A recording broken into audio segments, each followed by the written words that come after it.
अस्सलाम वालेकुम, welcome back to your channel Asma art click. आज हम बहुत ही खूबसूरत सा डेकोरेशन पीस बनाने जा रहे हैं जो येलो रोजेस से बनाया जाएगा।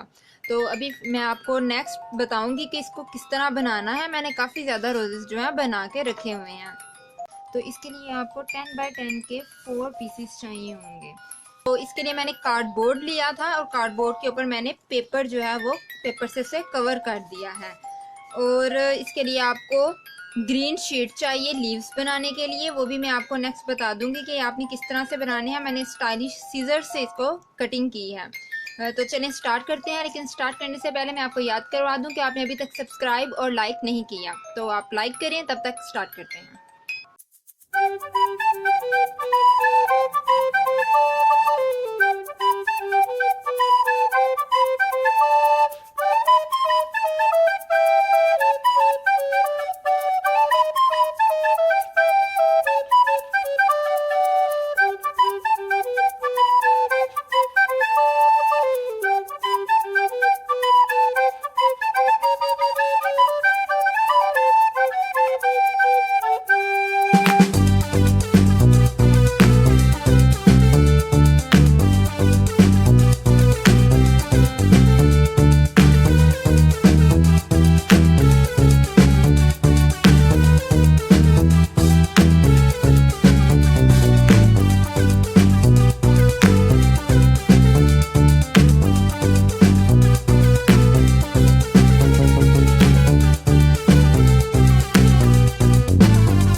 फ्रेंड्स ये रेडी है। मैं उम्मीद करती हूँ आपको बहुत ज़्यादा पसंद आया होगा और आप भी अपने घर के लिए ये ज़रूर बनाएंगे। कमेंट बॉक्स में मुझसे ज़रूर शेयर कीजिएगा कि आपको कैसा लगा है। अगली वीडियो के साथ दोबारा मिलूंगी, तब तक के लिए खुदा हाफ़िज़।